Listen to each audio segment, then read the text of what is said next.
여러분은 여러분보다 젊은 사람, 나이가 절반 정도, 한 3분의 2 정도 되는 사람에게 귀를 기울일 의향이 있으십니까? 만약에 그걸 하기 어렵다면 성령을 쫓기 어려울 것입니다. 때로는 주님이 나보다 젊은 사람, 나보다 인생 경험이 적어 보이는 사람, 이런 사람을 통해 말씀하시고 그리고 성령이 하시는 일은 나이를 가리지 않습니다. 우리가 늙기 전에 성숙해야 되는 이유가 바로 거기에 있습니다. 왜냐하면 인간적으로는 나이를 먹어도 영적으로 성숙하리라는 보장이 없기 때문이 이건 비례하지 않습니다. 육으로 난 것은 육이요 영으로 난 것은 영이기 때문에 육신의 나이와 신앙의 성숙함이 비례하지 않습니다. 사울 왕보다 다윗이 월등하게 나았어요. 여러 가지 면으로 용기와 용맹함뿐만이 아니고 지혜와 하나님을 아는 지식과 영적인 성숙함에 있어서 사울은 다윗의 아버지 뻘이었는데, 왜냐하면 그 아들 요나단이 다윗의 친구였으니까 아들뻘이지. 그러나 사울은 아들뻘인 다윗에게서 배우려고 하지 않았어요. 결국은 사울은 아무에게도 배우지 못하고 죽었습니다. 여러분, 이것이 우리에게 보여주는 것이 있어요. 엘리 제사장은 그보다 더 심하죠. 자기의 손자뻘인 사무엘이 자기도 듣지 못하는 하나님의 음성을 들었으니 하나님의 음성을 듣기 위해서는 엘리 제사장이 자기의 손자뻘인 사무엘에게 물어봐야 했으니 말 다 했지. 그러나 하나님은 그런 식으로 역사하셨습니다. 이것은 그때뿐만이 아니고 지금도 마찬가지. 우리 모두는 형식적이고 구태의연한 교회 생활과 신앙 생활을 더 이상 환영하지 않습니다. 그런 식의 신앙 생활을 너무 오랫동안 해왔습니다. 많은 세월을 허비했습니다. 많은 세월이 지나갔습니다. 이제라도 우리는 제대로 하기를 바랍니다. 그러기 위해서는 패러다임의 변화가 필요합니다. 우리의 생각의 틀에 변화가 필요합니다. 구조적인 생각의 변화가 필요합니다. 새로운 전시를 하기 위해서 내부 공사를 다시 해야 되는 것처럼, 뜯어서 다시 해야 되는 것처럼 새로운 것을 수용하기 위해서는 이전의 생각을 뜯어고치고 새로운 공사를 해야 되는데, 아마 여러분 중에 그게 어려운 분들이 계실 것입니다. 왜냐하면 옛날의 방식으로 너무 오랫동안 신앙생활을 해왔기 때문에 그게 몸에 붙은 습관처럼 되어서 버리기가 어려운 거예요. 그러나 버려야 됩니다. 필수적인. 여기가 좋사오니라고 할 수 없어. 나는 이대로 좋아. 나는 옛날대로 할 거야. 그러나 옛날의 방식이 여전히 옳다면 주님은 그 방식대로 하실 것이로되 그렇지 않습니다.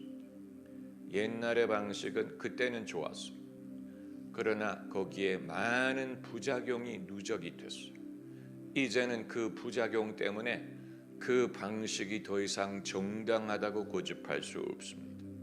그 부작용을 없애기 위해서는 다시 해야 돼. 새로운 방식을 다시 찾아야 돼. 그러기 위해서는 내가 익숙한 것에 대한 결별이 필요합니다. 익숙한 것과의 결별이라는 것이 그런 것을 말합니다. 익숙한 것을 빠이빠이. 너는 그때는 좋았어. 그러나 이제는 결별, 빠이빠이. 손을 흔들고 빠이빠이, 잘 가거라 이래야 되는데 그게 어렵죠. 어려워요. 아마 저도 한 교회를 사임하고 새로운 교회를 개척하는 아주 큰 변화가 없었다면 그런 엄두를 내기가 어려웠을 것입니다. 이전의 방식이 익숙하고 그 방식대로 되는 것 같고 그게 더 안정스럽고 그러기 때문에 모터를 바꾸겠습니까? 그러나 판을 새롭게 짬으로 변화를 수용할 수 있는 금보다도 귀한 계기를 하나님이 주신 것이라고 봐야 되는 것입니다. 금보다도 귀한 기회. 많은 사람들이 그런 기회를 얻지 못하죠. 교회를 옮긴다고 해서 새로운 기회를 얻으리라는 보장이 없어요. 왜냐하면 똑같은 사고방식을 가지고 교회만 옮기게 되면 그건 그냥 똑같은 방법을 되풀이하는 것이 되지 않겠습니까? 그러므로 위에서부터 아래까지 담임 목사로부터 모든 교회 중진과 초신자와 모든 교인들이 한 마음으로 새로운 것을 추구하지 않으면 그냥 방법은 그대로 하고 그냥 하나님 부흥을 주세요. 하나님 우리가 변하게 해주세요. 새 일을 도모하세요. 아무리 기도를 해도 우리의 방식이 옛날 방식, 고정관념 이게 그대로 있으면 하나님이 하실 수 있는 것이 제한됩니다. 그렇지 않습니까? 성령에게 우선순위를 드리는 것은 사도행전 2장에 있는 요엘서의 말씀을 베드로가 인용한 말세에 내가 내 영을 모든 육체에게 부어주리니 저희가 예언할 것이요 내 영을 젊은이들에게 부어주어 그들이 환상을 보고 늙은이들에게 부어주어 꿈을 꾸고 내 영을 남종과 여종에게 부어주리니 그들이 예언할 것이요. 이 성경 구절 성령이 강림하셨을 때 베드로가 인용한 성경 구절입니다.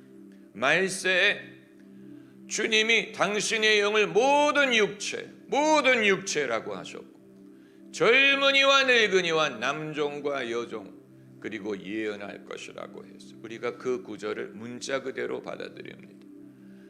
성령을 부어주실 때 남자와 여자를 가리지 않고 나이를 가리지 않고 남자든 여자든 젊은이든 늙은이든 예언하리라고 했기 때문에 우리가 그걸 그대로 받아들이는 것입니다. 그러므로 나이의 편차와 차별을 우리가 인정하지 않겠다. 그리고 남녀의 차별을 우리가 지속하지 않겠다. 성령이 하시는 일은 그것을 초월한다. 극복한다.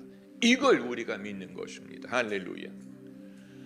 그걸 못하는 교회는 아무리 하나님이 성령을 부어주셔도 그 결과를 경험할 수 없을 것입니다. 왜냐하면 우리 교회는 남자가 독점해요. 우리 교회는 연장자가 존경을 받아요. 이렇게 하게 돼버리면 성령은 차별하지 않으시는데 사람과 교회가 차별을 하고 그 차별을 공식화했죠. 제도화했어요. 교회 제도와 법으로 제도화시켰어요. 그 차별을 공식적으로 제도화했어요. 그걸 뚫을 방법이 없어요. 담임 목사로부터 장로로부터 권사로부터 평신도에 이르기까지 제도화됐어요. 고착됐어요. 뚫을 방법이 없어요. 그러면서도 성령이여 강림하사 성령을 부어주소서라고 하게 되면 야 내가 너에게 성령 부어주는데 너희는 남종과 여종이 예언하는 것을 금지하고 젊은이가 사역하는 것을 받아들이지 않고 기득권만이 하면서 성령을 달라고 하면 성령이 당신의 방법대로 하시도록 내버려 두던가 따라가든가 그래야지. 그건 할 의향이 없으면서 성령만 부어달라고 하면 무엇을 위해 성령을 달라는 거냐? 생색내기 위한 거냐? 대답할 말이 없는 거예요. 그렇잖아요. 성령을 부어준들 너희는 어떻게 할 의향이냐? 어떻게 할 것이냐? 거기에 대해 생각이 있느냐? 생각이 없죠. 생각이 없. 그냥 오시면 돼. 성령이 오시면 되겠지요? 아니에요. 세수를 어디에 받아요? 새 부대. 새 부대. 부대가 헐면 포도주도 버리고 부대도 버린다 그랬어. 세수를 새 부대에 담아야 되는데, 그러므로 우리 모두가 우리가 깨닫고 실천하기를 바라는 것은 새 부대가 된다는 것이 무엇을 요구하느냐 하는 것. 사고방식, 가치관, 제도, 패러다임, 사역의 방식, 전통적인 편견, 이것을 바꾸지 않으면 바람처럼 역사하시는 성령의 이 사역을 수용할 수가 없어요.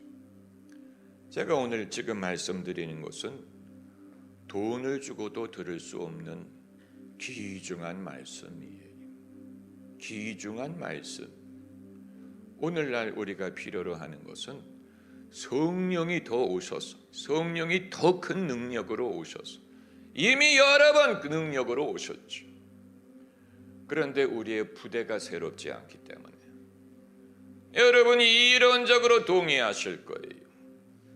그러나 현실적으로는 저는 생각이 굳고 몸이 말을 안 듣고 새로운 것을 하기에는 나이가 많고, 이제 와서, 저도 나이가 많은 건 여러분과 동일합니다. 그러나 아브라함이든 모세든 늙은 나이에 새로운 일을 시작하여 젊은이들보다 젊었어요. 할렐루야.